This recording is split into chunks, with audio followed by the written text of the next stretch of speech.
Hello friends, it's Laura from Cool Mom and Collected, and in today's video, we are going to talk all things narration.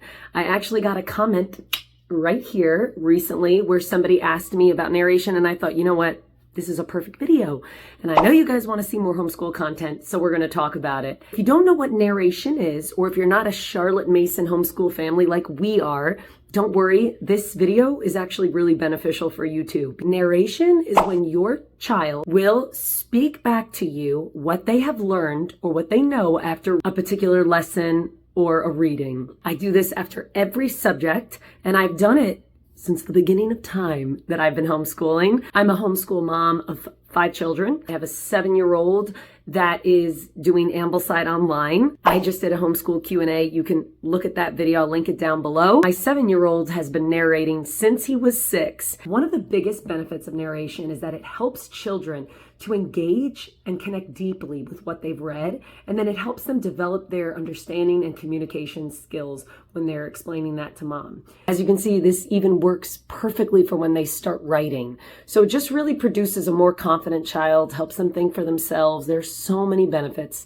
to narration. Since the beginning of my homeschool journey, I've noticed many moms struggle with narration. Don't be hard on yourself, because we are all going to struggle in one way or another with homeschool. But we will learn and grow, and this is actually an area that my children have been doing really, really well with. So I want to encourage you guys by giving you my tips that I think will set you up for success. Now, my first piece of advice is to use a living book, not twaddle. And if you guys don't speak Charlotte Mason, you might not know, twaddle is just a book that's lifeless. It doesn't have beautiful, inspiring pictures. It doesn't have beautiful language. It really doesn't do much. It might be like a book and it's like, the sky is blue, the cat is fluffy, the dog is barking. One of Charlotte Mason's biggest beliefs was that every child should be exposed to beautiful, rich literature that engages their mind. And so you can imagine if you have something like twaddle, in order for narration to be enjoyable for the child, you need to give them something enjoyable to learn about. If they're not being exposed to a living book, then they may not have much to tell you after a reading. Try having books that have strong narratives, interesting characters, descriptive language, really great storylines. My next tip for narration is to start simple and slow. Don't think you're going to take off the ground running with your child when it comes to narration. If it happens, great, but that's not usually how it happens. All you need to start narration is a living book, like we just discussed, and a 6-year-old. I have a 7-year-old, I have a 6-year-old, I have a 4-year-old, I have a 2-year-old, and I have a 11-month-old. We're doing morning time and reading some of our literature together because everybody's kind of always together. Surprisingly, my younger children will want to chime in. I don't tell them, no, you're not allowed, you're not 6 yet. I let them join in, and I kind of just accept with joy whatever they have to give. I'm not like, no, this is his school time, not yours. I think that it's wonderful that they want to try, and so I think whenever the desire to learn comes from your child, it shouldn't be hindered, squandered, put down. So I let them do that. Starting off, you want to start off slow. If one reading seems too long, maybe just read a paragraph and then just ask your child, tell me what you learned. Sincerely ask them what they learned. And once they share that back, especially if you're a type A mom that's looking for them to produce all the right answers, hold your tongue, accept whatever they say, and encourage them. You don't want to be like, no, that's wrong, completely wrong. Were you even listening? No, don't do that. You might say something like, yes, that's a really, really great thought.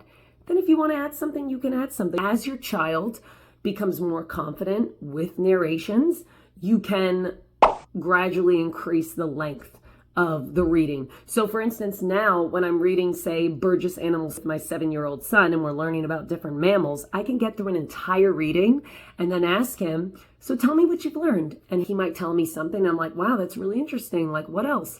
We'll talk and we'll engage. However, it didn't start out that way. It started off where, say we're reading the Burgess Animal Seashore book, and after a paragraph or two, you can kind of gauge your own child. There's not a right or wrong, but maybe after a paragraph or two, I'd say, so what did you learn about that? You know, tell me what you've learned. He might say, oh, I learned that baby deers have spots. I'm not going to keep pushing him if that's all he learned and he's just starting off. I'm going to say, great, that's awesome. We want to just start off simple. We want to accept simple. We don't want to kill the joy of narration. Don't expect too much. Next tip is to begin with verbal narration. When you are just starting off with Charlotte Mason at age 6, you do not need to expect your child to write, especially because your child will likely not be writing yet.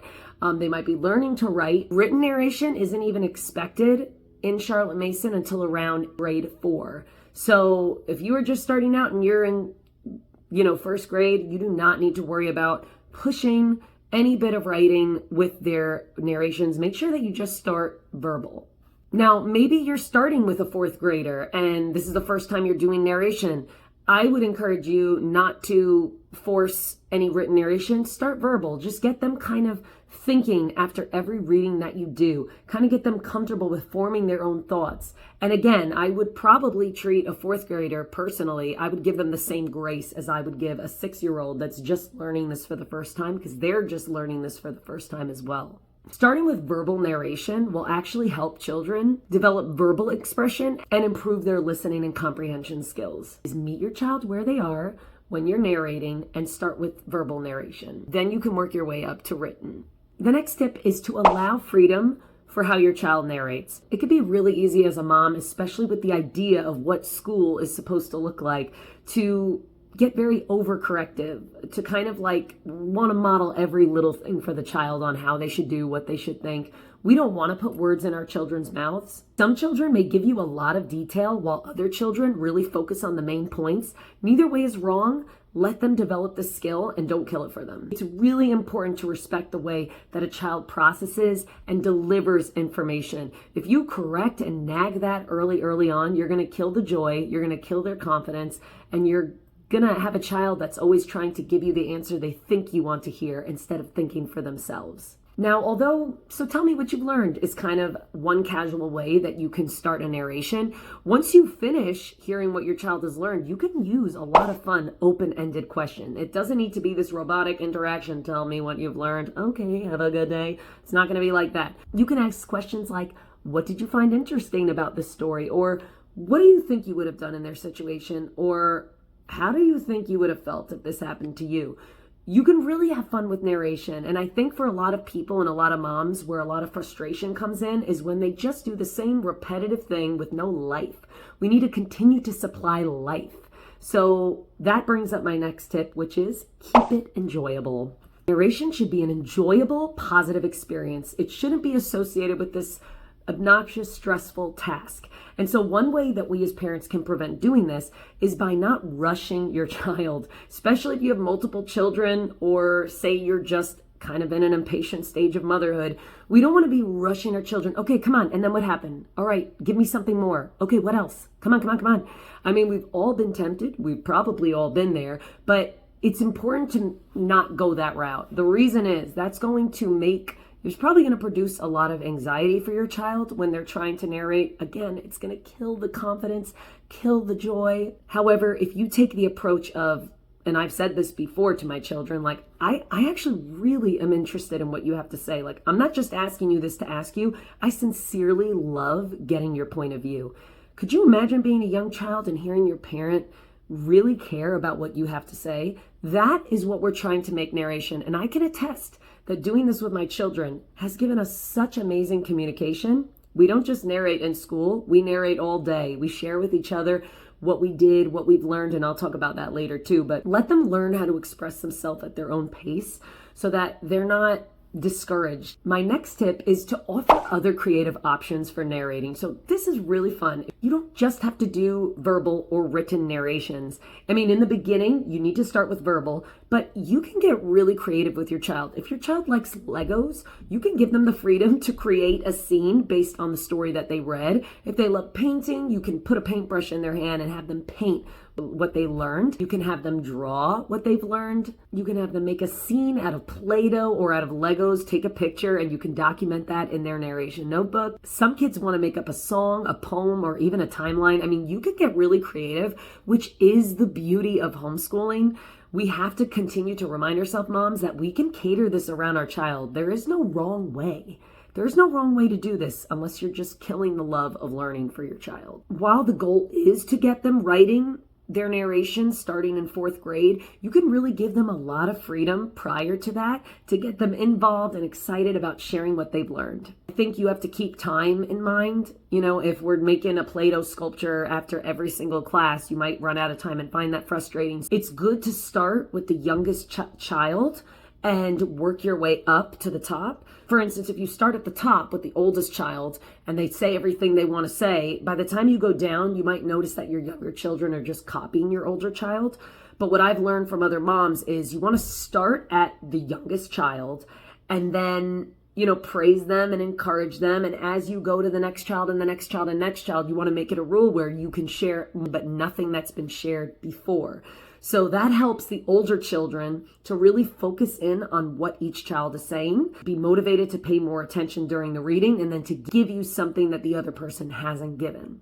Now, in 4th grade, and I haven't gotten there yet, my oldest, disclaimer, is in 2nd grade, but from my understanding, once you hit 4th grade, you can start to expect written narrations, but only one a week you're going to work on. And as your child gets older, you can expect more and more, to where I think you can expect up to like 4 narrations a week. So you're still doing the verbal narrations after each subject, but the written narrations you can start to include starting 4th grade, and it could be a short passage weekly. My son, who is 7 years old, will occasionally say, "Oh, Mom, I want to write it. I want to write my narration." And I don't discourage him from this. And I'm just like secretly jumping up and down inside, if I'm honest. But then I'm also telling myself, okay, Laura, if he spells something wrong, if a letter's the wrong way, do not steal the joy of narration.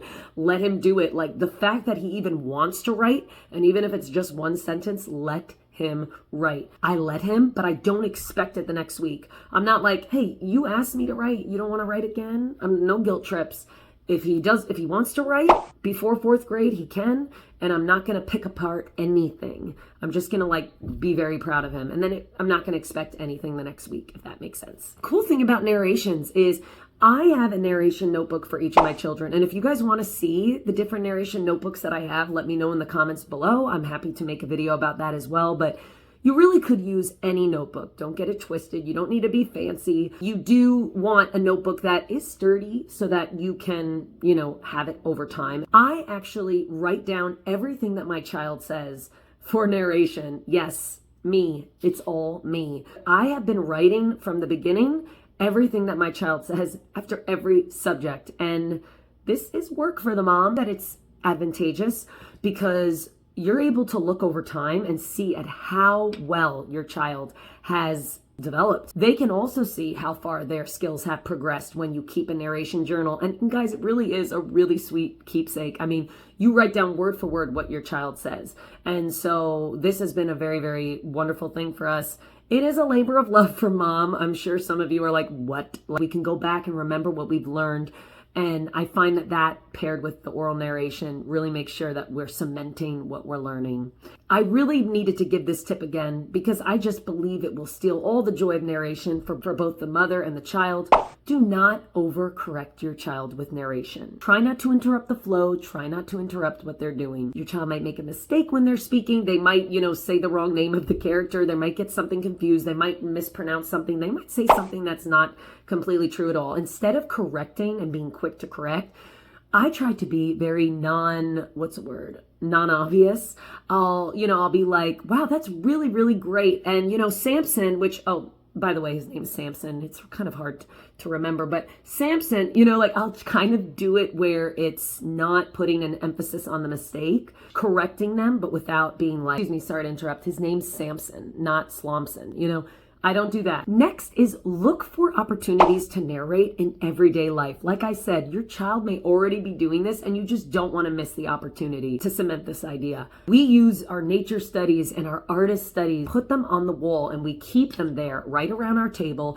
And we have so much fun having different discussions. Why doesn't everybody tell me their favorite picture and why they like it? They're narrating. They're telling me what they remember about the picture. We'll be eating around the table, or maybe we'll be going for a walk, and I'll say, hey guys, why don't you tell Dad what you learned in Burgess Animal today in the book? Or what you learned in math today. And what's amazing is they don't know it, but they're narrating. They're telling my husband from beginning to end everything that they remember. And it's just wonderful because it's giving them all of those benefits that we discussed earlier in this video. Talk about sights, sounds, smells, and you're going to see them get stronger and stronger in the area of narration. Encourage your child to narrate things that happened in their day or when they were away at an extracurricular activity. There's so many observations they can make in nature. Take time to find these moments and make them happen. Another way you can get creative with narrations is by tying a handicraft to it. So say you're reading about Laura Ingalls Wilder and you're learning about how Ma used to crochet or sew or knit or whatever it was.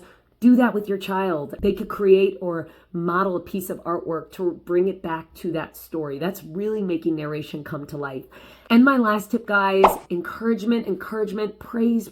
Really be your child's cheerleader when it comes to narration. I'm telling you guys, if you stick with it and if you make it joyful and you do not overcorrect and do all these things, you are going to see so much beauty come out of their communication skills and their confidence and their love for learning. And these conversations, you're not going to have to ask, so tell me what you've learned. You're going to see, they're going to talk about it. It's going to be wonderful. And also, guys, some days you might ask, tell me what you've learned. And you might get this heartfelt, passionate, make you want to cry, happy mom moment response. And then other days your kid might be hungry, your kid might be tired. You might have some different situations going on where it's 2 sentences. Have grace. Just say it with me. Don't kill the joy of narration. Because narration is a fancy word, but in the end, you're getting your child to be excited about what they're learning and to speak it back to you. Please like and subscribe. Every time I see a like, my heart leaps because I'm like, okay, good. This person liked this video. I'm going to do more. I would love to continue growing and building more of a homeschool community on this channel. So if you guys want to be a part of that, I would be so thankful. Otherwise, I will see you guys in my next video, and I hope that you have a great day.